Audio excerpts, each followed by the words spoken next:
Good morning students, class 10 geography के लिए chapter के साथ life lines of the national economy. This is the last chapter of the civics.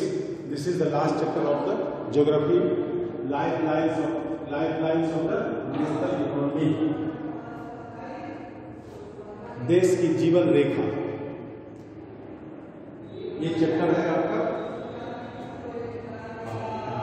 India दुनिया के different countries से और इंटरनली बड़े पैमाने पर इंटरलिंक्ड है।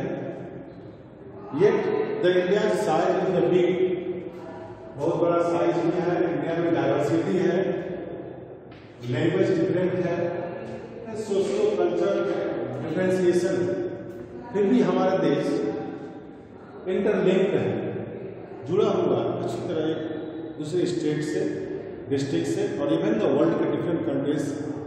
And what is made this possible? The transportation made this possible. Transportation ने इसको इजी बनाया।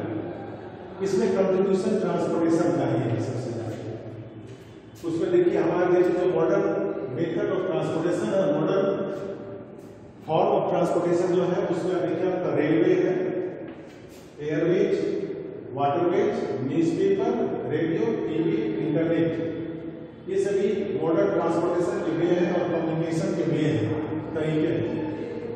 मॉडर्नाइज होने से पहले हमारे देश में जो ट्रांसपोर्टेशन था वो बहुत डिले था और ट्रेडिशनल मेथड से ट्रांसपोर्टेशन होता था। लेकिन आज के डेट में आप देखेंगे faster movements of the goods and the faster movements of the human being and other thing and the message, ये अब होने लगा। And all these made possible by the transportation, जिसे आप लाइफ लाइन कहते हैं, देश का लाइफ लाइन हम कहते हैं।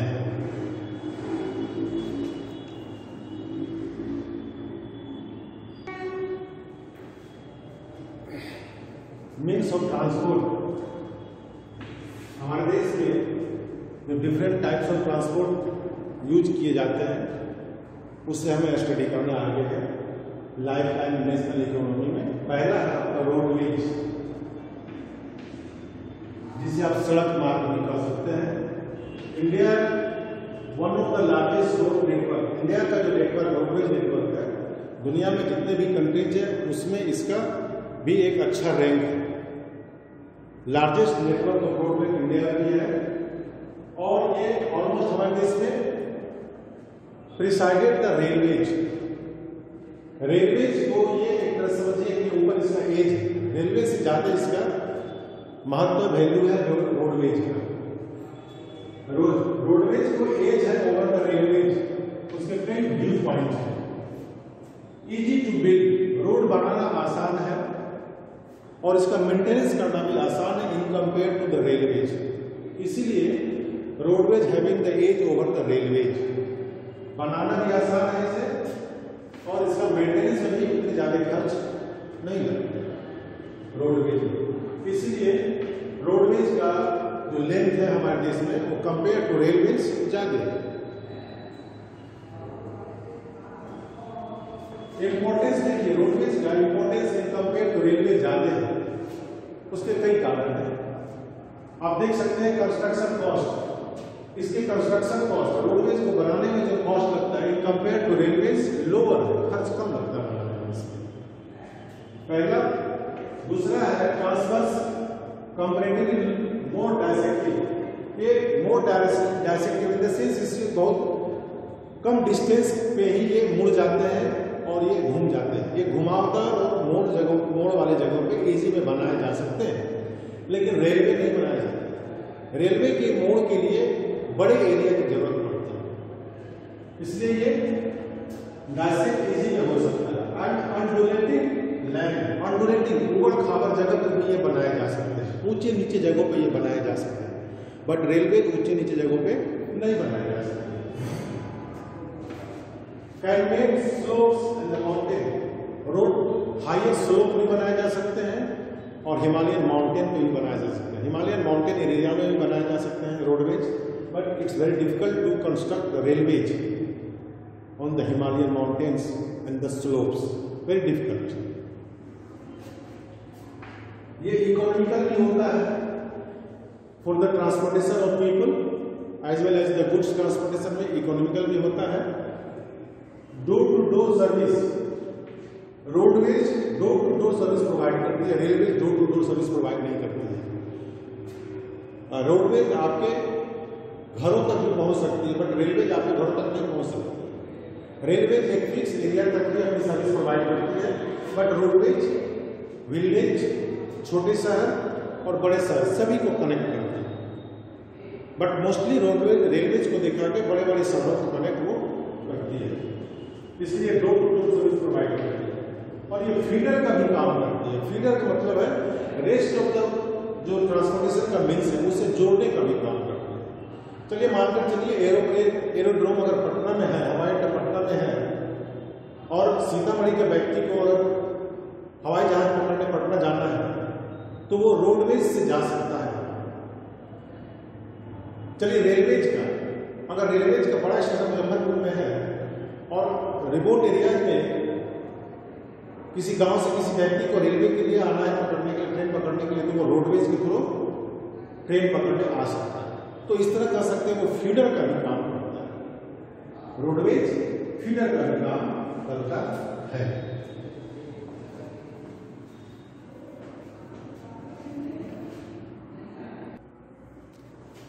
क्लासिफिकेशन ऑफ रोड, हमारे देश में रोडवेज को क्लासिफाई किया गया 6 टाइप्स में। उससे पहला जो आपका है golden quadrilateral super highway. Government ने मेजर और मेगा प्रोजेक्ट चलाया है कि देश के बड़े शहरों को जोड़ने के लिए, the big cities of the countries connecting the project is started by the government. और इसके तहत जो बड़े शहरों को जोड़ा गया, उससे पहला जो आपका कंस्ट्रक्शन ऑफ रोडवेज हुआ golden quadrilateral super highway. It is the 6 lane highway. ये कितने लेन का है? 6 लेन का है। और देश की जो 4 इंपोर्टेंट सिटीज हैं, मेट्रोपॉलिटन सिटीज जिसे कहते हैं, मेट्रो सिटीज कहते हैं, बिग सिटीज कहते हैं, लार्ज सिटीज कहते हैं, उसको जोड़ा गया। Delhi to Calcutta, Calcutta to Chennai, Chennai to Mumbai and Mumbai to Delhi. Again ये जोड़ा गया और ये 6 लेन है सुपर हाईवे, इसे बनाया गया। ये 6 लेन और सुपर हाईवे। दूसरा इसी के अंदर आपको हाईवे में, सुपर हाईवे में एक नॉर्थ साउथ कॉरिडोर आप मैप में देखेंगे तो ये आप जब इसका मैप आपको दिखाया जाएगा तो इस पेज के मैप को आप देखेंगे, इसको स्टडी करते समय इस पेज के मैप को आप देखेंगे और इस पेज पे मैप में आप देखेंगे कि जो गोल्डन क्वाड्रिलेटरल सुपर हाईवे है वो देखिए दिल्ली से स्टार्ट होकर के कलकत्ता, कलकत्ता से आकर के फिर चेन्नई और चेन्नई से फिर आपको मुंबई और मुंबई से फिर लौट करके ये दिल्ली आता है। ये 6 लेन सुपर हाईवे। दूसरा जो आपका है नॉर्थ साउथ कॉरिडोर, फिर मैप में ही आप बुक में देखेंगे इसको स्टडी करते समय। नॉर्थ में देखिए श्रीनगर, और श्रीनगर से ये मिडिल ऑफ द कंट्री से होता हुआ और तमिलनाडु में कन्याकुमारी तक ये लिंक करता, जोड़ता है। तो ये हो गया आपका नॉर्थ साउथ कॉरिडोर हो गया जो श्रीनगर से लेकर के कन्याकुमारी तक होता है। नेक्स्ट जो है ईस्ट वेस्ट कॉरिडोर। फिर देख लेंगे ईस्ट वेस्ट कॉरिडोर मैप में आप। ईस्ट वेस्ट, ईस्ट में आपका सिलचर जो आसाम में है, और ये सिलचर आसाम से और ये हमारे बिहार को क्रॉस करता हुआ इवन आप मुजफ्फरपुर में देखेंगे जो 4 लेन है, इन आप आरपीएस के बगल में और मेडिकल कॉलेज के बीच से जो 4 लेन क्रॉस कर रहा है, ये ईस्ट वेस्ट कॉरिडोर आपका है। ये कनेक्ट करता आपका है पोरबंदर गुजरात और सिलचर आसाम को कनेक्ट करता है। और आप देख लेंगे इसमें कि इस तरह के रोड बनाने का गवर्नमेंट का जो मेन ऑब्जेक्टिव है to reduce the time and the distance, समय और दूरी को कम करना in the sector of transportation. Roadways नहीं था तो ट्रांसपोर्टेशन के सेक्टर में, गुड्स के ट्रांसपोर्टेशन में, ह्यूमन बीइंग के ट्रांसपोर्टेशन में, आदमी के मूवमेंट में बहुत अधिक समय लगता था और डिस्टेंस में भी कवर करना पड़ता था। तो इसको कम करने के लिए ये सुपर हाईवे बनाए गए। और दूसरा है टाइम और डिस्टेंस कम करना। इसको इम्प्लीमेंट, इसका कंस्ट्रक्शन, इसका मेंटेनेंस का काम करता है national highway authority of India limited. National highway authority of India limited इसका मेंटेनेंस करता है, इसका कंस्ट्रक्शन करता है, इसकी देख रेख करता है। तो ये कौन सा हो गया? पहला गोल्डन ऑर्डिनेटेड सुपर हाईवे।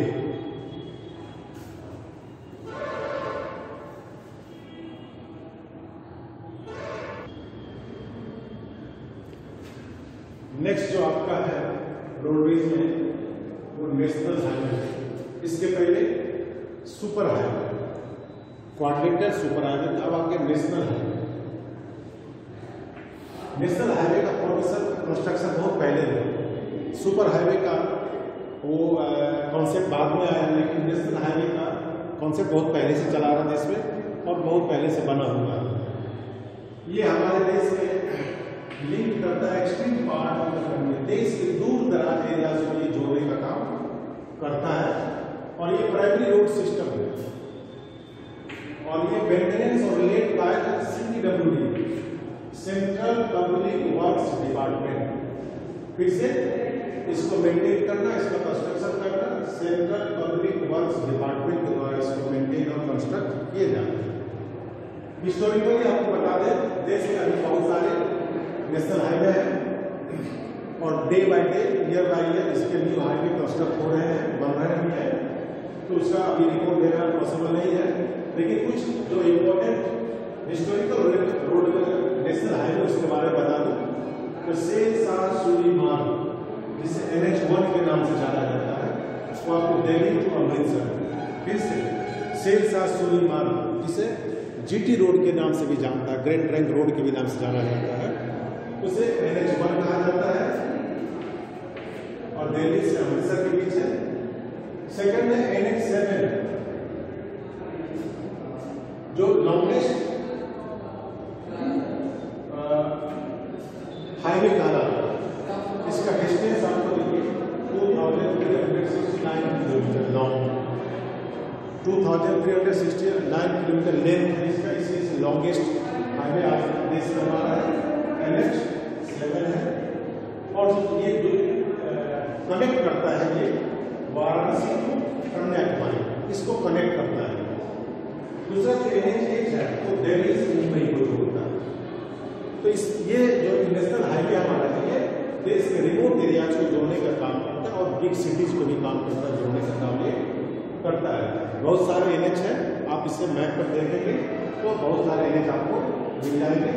आप फिर दोबारा मैप पर जाकर देख सकते हैं। तो इस मैप पेज में आप देख लेंगे बहुत सारे NH का नाम भी और नंबर भी दे रखा है इसमें, जो डिफरेंट सिटीज को जोड़ने का काम करता है।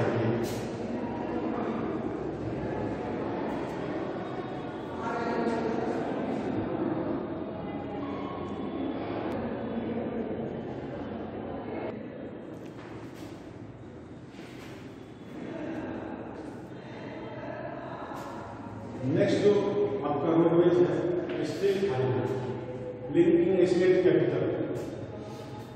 किसी भी स्टेट के अंदर उसके दूसरे डिस्ट्रिक्ट से स्टेट कैपिटल को जोड़ने का काम करता है ये स्टेट है, और डिस्ट्रिक्ट हेडक्वार्टर को जोड़ने का काम उसे स्टेट हाईवे के नाम से capital in the different district headquarter. जैसे अगर आप बिहार में देख लें तो पटना से मुजफ्फरपुर के को जोड़ने वाली जो रोड होगी वो क्या कहलाएगी? State highway.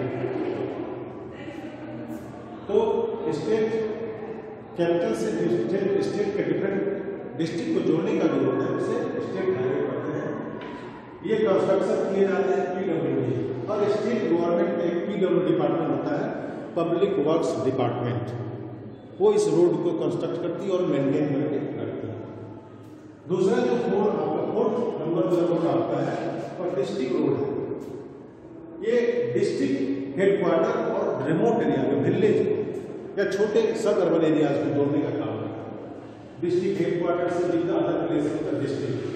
चलिए मुजफ्फरपुर अगर एक नेक्स्ट डिस्ट्रिक्ट है तो मुजफ्फरपुर के डिस्ट्रिक्ट हेडक्वार्टर शहर से मुजफ्फरपुर के डिफरेंट एरियाज को जोड़ने का जो काम करता है रोड, उसे कहा जाता है डिस्ट्रिक्ट रोड के नाम से जाना जाता है, और इसे मेंटेन किया जाता है जिला परिषद के द्वारा। ठीक है, ओके, थैंक यू। आज यहाँ तक रहने दें।